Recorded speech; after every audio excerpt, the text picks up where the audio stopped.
Anya Deka Meliza Azahra. Saya Gabriela Luther. Saya Kristina Natalia Agnes Manik. Di sini kami akan memaparkan materi tentang kehidupan pada masa reformasi. Masa pemerintahan B.J. Habibie. Yang pertama, membentuk Kabinet Reformasi Pembangunan. Pada 22 Mei 1998, Presiden B.J. Habibie membentuk kabinet baru bernama Kabinet Reformasi Pembangunan. Kabinet ini terdiri atas 4 menteri koordinator, 20 menteri yang memimpin menteri departemen, dan 12 menteri yang memimpin bidang tertentu. Yang kedua, membebaskan tahanan politik, seperti Sri Bintang Pamungkas yang masuk penjara karena mengkritik kebijakan Presiden Soeharto. Selain itu, Presiden B.J. Habibie membebaskan Muchtar Pakpahan, yang merupakan Ketua Serikat Buruh Sejahtera Indonesia. Presiden B.J. Habibie berpendapat bahwa penahanan tokoh-tokoh yang berseberangan dengan pemerintah dapat mencederaikan sistem demokrasi. Yang ketiga, menjamin kebebasan pers. Peraturan Menteri Penerangan Nomor 1 Tahun 1994 tentang pemerintah dapat membatalkan surat izin usaha penerbitan pers atau SIUPP menjadi faktor yang menghalangi perkembangan pers pada masa Orde Baru. Oleh karena itu, pada masa pemerintahan B.J. Habibie, ketentuan pembatalan SIUPP dihapuskan. B.J. Habibie semakin nyata dengan pengesahan rancangan undang-undang atau RUU Pers yang kemudian menjadi Undang-Undang Pers pada 13 September 1999. Kondisi ini menyebabkan pertumbuhan sejumlah organisasi jurnalis, penerbitan surat kabar, dan percetakan pers. Yang keempat, melaksanakan pemilu. Pada 1999, pemerintah mengadakan pemilu, merupakan pemilu multipartai yang diikuti oleh 48 partai politik.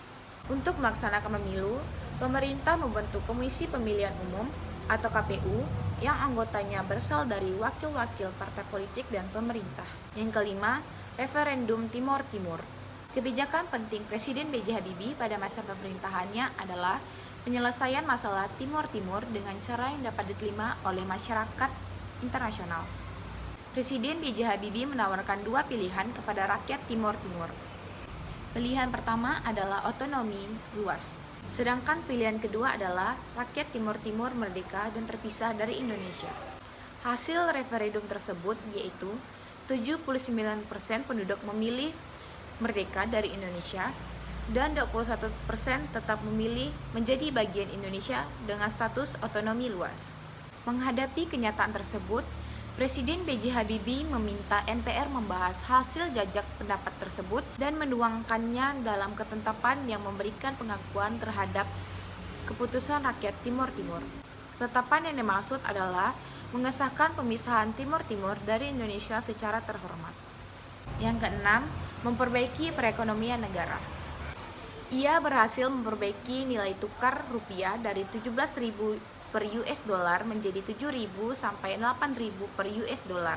Pada minggu pertama pemerintahan B.J. Habibie, ia memisahkan Bank Indonesia menjadi lembaga independen dan bebas dari intervensi pemerintah. Presiden B.J. Habibie melakukan program reformasi ekonomi untuk mengatasi krisis yang terjadi di Indonesia. Yang ketujuh, kebijakan otonomi daerah. Otonomi daerah merupakan upaya dari Presiden B.J. Habibie dalam mengatasi kesenjangan yang terjadi antara pusat dan daerah. Selama ini, segala urusan pemerintahan dan keuangan terpusat di Jakarta. Akibatnya, banyak daerah penghasil sumber daya alam seperti Riau, Sumatera Selatan, Irian Jaya, dan Kalimantan hidup di bawah garis kemiskinan. Dengan otonomi daerah, Presiden B.J. Habibie berharap Indonesia mampu keluar dari krisis ekonomi. Pada 20 Oktober 1999, MPR mengadakan rapat paripurna ke-13 dengan agenda pemilihan presiden.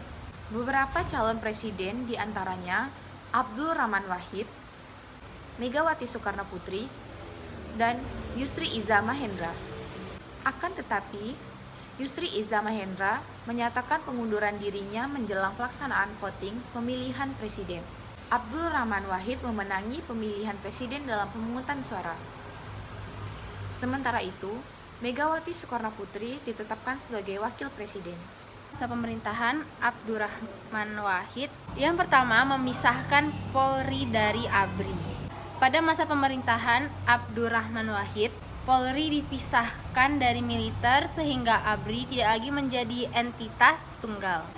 Pemisahan tersebut juga bertujuan melakukan reformasi ABRI sebagai menjaga pertahanan. Selanjutnya, pemerintah negara mengubah nama ABRI menjadi Tentara Nasional Indonesia atau yang sering kita dengar sebagai TNI. Yang kedua, mengakui agama Konghucu dan menjamin hak hidup masyarakat Tionghoa. Pada tanggal 17 Januari tahun 2000, Presiden Abdurrahman Wahid menerbitkan keputusan Presiden nomor 6 tahun 2000 mengenai pemulihan hak-hak sipil penganut agama Konghucu. Melalui peraturan ini, pemerintah Indonesia secara resmi mengakui Konghucu sebagai salah satu agama di Indonesia. Yang ketiga, menjamin kebebasan pers. Presiden Abdurrahman Wahid meneruskan kebijakan Presiden B.J. Habibie dalam bidang pers. Kebijakan tersebut terlihat dari adanya penghapusan Departemen Penerangan yang dianggap menjadi penghalang bagi kebebasan berekspresi dan berpendapat. Yang keempat, mengatasi upaya disintegrasi Irian Jaya atau Papua. Dalam menghadapi tuntutan mengenai pelaksanaan referendum Irian Jaya, Presiden Abdurrahman Wahid menghendaki bentuk otonomi daerah. Dalam menghadapi permasalahan ini, Presiden Abdurrahman Wahid berangkat ke Jayapura dan bertemu dengan pemimpin-pemimpin lokal serta masyarakat Irian Jaya. Yang kelima, membangun kerjasama dengan negara lain. Presiden Abdurrahman Wahid melakukan diplomasi ke luar negeri secara intensif.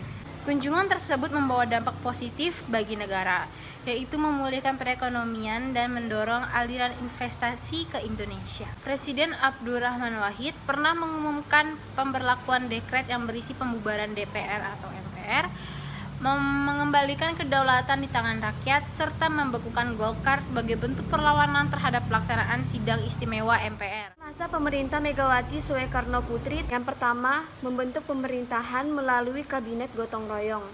Kabinet ini dibentuk pada tanggal 10 Agustus tahun 2001. Yang kedua, melakukan reformasi pada bidang politik dan hukum. Pada masa pemerintahan Megawati Soekarno Putri, MPR melakukan amandemen terhadap Undang-Undang Dasar 1945.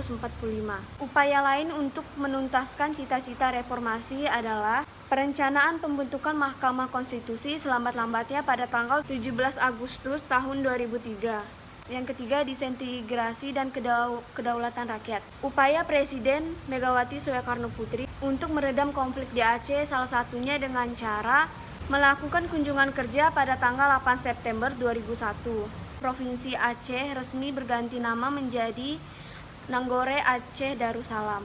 Yang keempat, melakukan reformasi di bidang ekonomi. Pemerintahan Presiden Megawati Soekarno Putri masih mewarisi krisis ekonomi pemerintahan sebelumnya.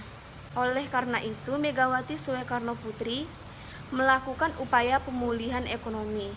Yang kelima, melaksanakan pemilu 2004. Salah satu keberhasilan yang dicapai Presiden Megawati Soekarno Putri dalam upaya memperbaiki demokrasi di Indonesia adalah menyelenggarakan pemilu 2004. Pemilu diikuti 24 partai politik dengan sistem perwakilan berimbang. Dalam pemilihan presiden, pemilu dilaksanakan 2 putaran karena pada putaran pertama tidak ada mengantongi suara lebih dari 50%. Pemilu pada putaran kedua dimenangkan oleh Susilo Bambang Yudhoyono dan Yusuf Kala dengan perolehan 60,62% suara, mengalahkan pasangan Megawati Soekarno Putri dan Hashim Muzadi dengan perolehan 39,38%